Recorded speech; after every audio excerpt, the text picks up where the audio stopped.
One of the very first trips that I ever had was so revolutionary.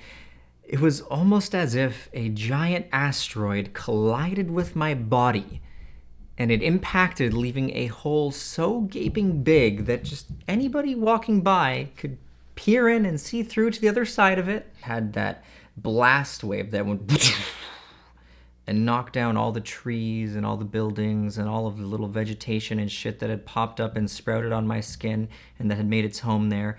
When it just annihilated absolutely everything that I thought I was made of. I mean, it's no wonder that what ensued was a whole lot of growth and positive changes in me. I mean, I had to change because I had to heal this giant hole. It wasn't just gonna heal itself. Speaking of gaping holes, Psyched merch is now available to leave holes in your wallet. And yes, I sound like a cheesy salesman because I think it's fun. So head on over to psychedsubstance.com to buy this very hoodie that I'm wearing right here.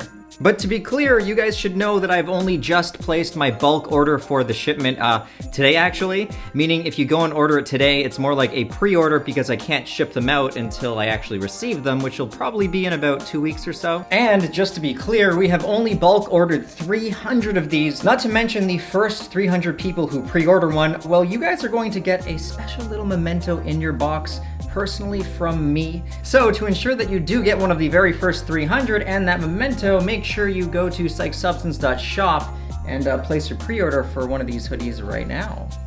And finally, I'd like to mention that if you, say, can't afford one of these hoodies, well, you're in luck. I'm going to be doing a draw on Patreon. So if you want to enter in the draw, you can join Patreon. You can pledge as little as $1 to $2 per month, and I'm going to be doing probably monthly draws for hoodies and then other merch once I start offering that. So you finally do get some more perks for being on Patreon. Yay! And yes, before I forget, we will be shipping worldwide. But anyway, you can follow the link below to place your pre-order for this hoodie today, and I will get back to the video at hand, which subsequently I think had a lot lower energy than I'm displaying right now. So yeah, let's just slow my voice down a little bit here, and then we can get into the groove of the video that I've interrupted a few days later to throw this advert in.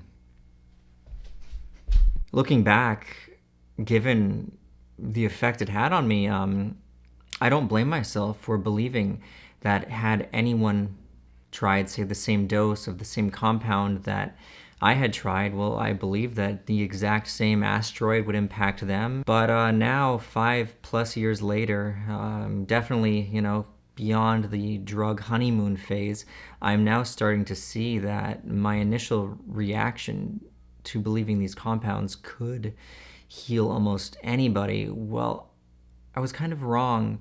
You see, I've started listening to this audiobook by Gabor Mate, and it's called Scattered Minds. And he himself is a doctor who was diagnosed with ADD, also known as ADHD to make it more complicated. And he explains in this book that it's not just a genetic thing, that it's actually comprised of both genetics and your environment.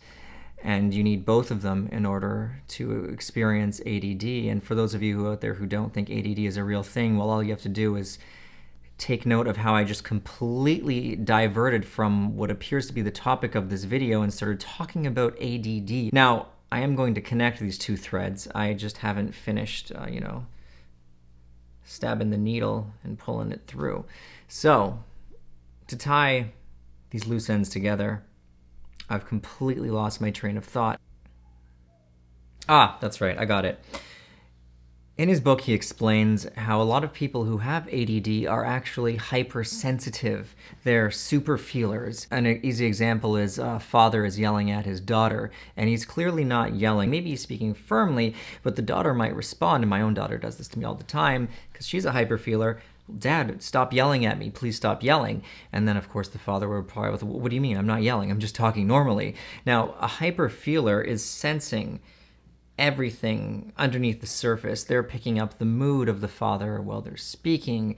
They're picking up the tonality and the underlying little pings that the father is trying to needle through. Now, I have always been a very sensitive person. Learning that that has to do with ADD makes a whole lot of sense, but it also makes a whole lot of sense when you tie it into the fact that I've had such profound psychedelic experiences. As someone who's more sensitive, I am going to see a whole lot more in the same picture as someone else who isn't maybe as sensitive. It doesn't mean that I'm better than other people. Oh no. Being this sensitive, both, as with everything in life, has a very long list of pros and cons, and it's all about using your strengths to your advantage and accepting your weaknesses and, loving yourself for the unique combo that you are. I mean, think of it like a Pokemon game. We all try to be perfect, but how boring would Pokemon be if every single Pokemon had maxed out stats? What would be the difference between an Alakazam and Dragonite? Like, the main difference is Dragonite has a pretty high attack, Alakazam has a weak attack but a high special attack, right? And Alakazam has more speed. But if they all had the exact same stats, there would be no unique identifying features between them. In fact, one could even extend the reach as far as to say that it's the imperfection, that it's the weaknesses that people have, which, identifies them as unique, which just basically defines them. Piggybacking on that Pokemon reference, I believe a super feeler would probably be somebody who had like a high special. So I would be like I don't know, I wouldn't say I'm Alakazam status yet because he's a fully evolved Pokemon. I'm probably the space in between Abra and Kadabra when he's like lighting up and flashing and he hasn't fully changed form yet. My spoon is kind of there sometimes, but other times it's disappearing and I'm back in this sleeping state. Of course, you can't attribute all of that to just something like ADD. That would be ludicrous.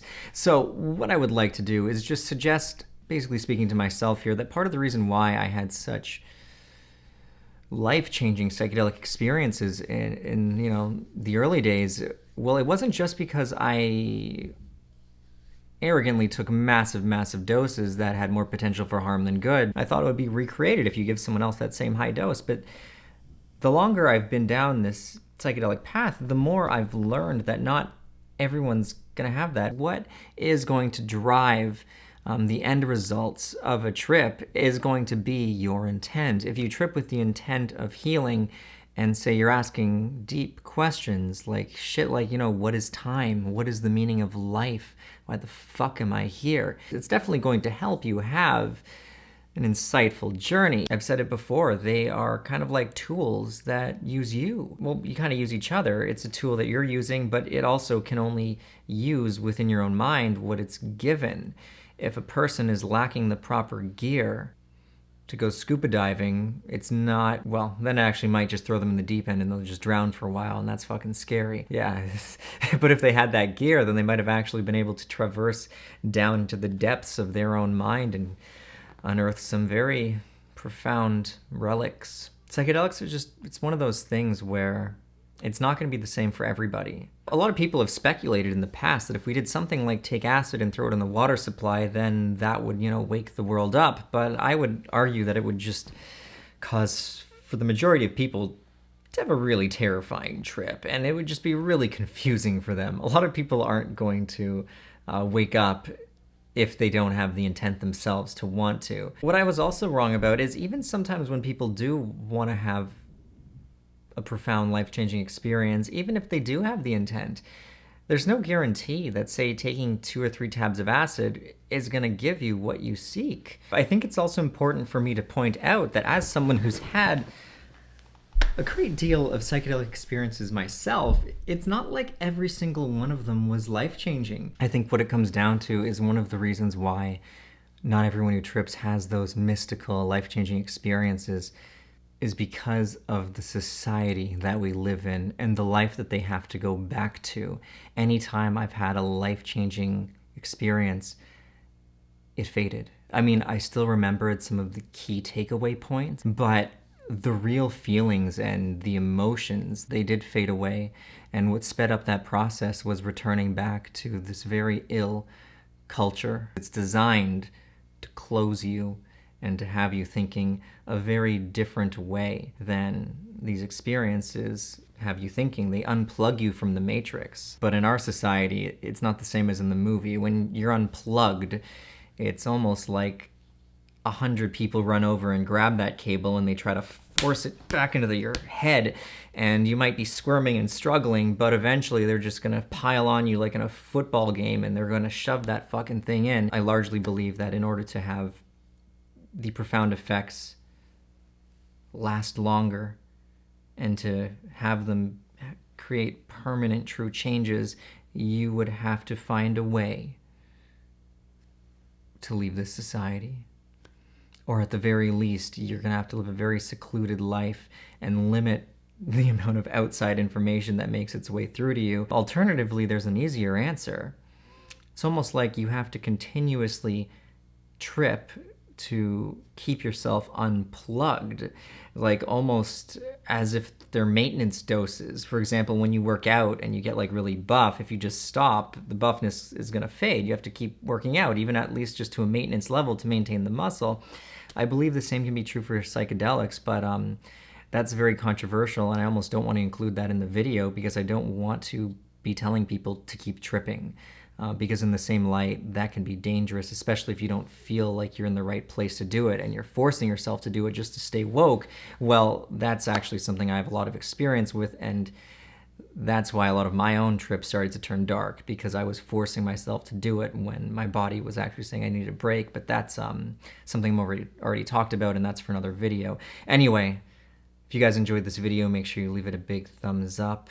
Let's help me integrate into this society and get this video fucking shared throughout the masses so we can wake people up and have them all realize that psychedelics may not be all they're cracked up to be.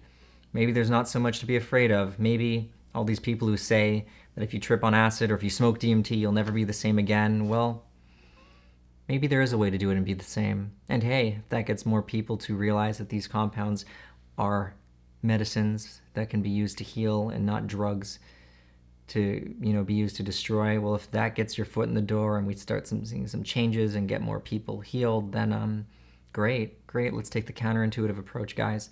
I love you all, and I'm gonna go spend some time with my family.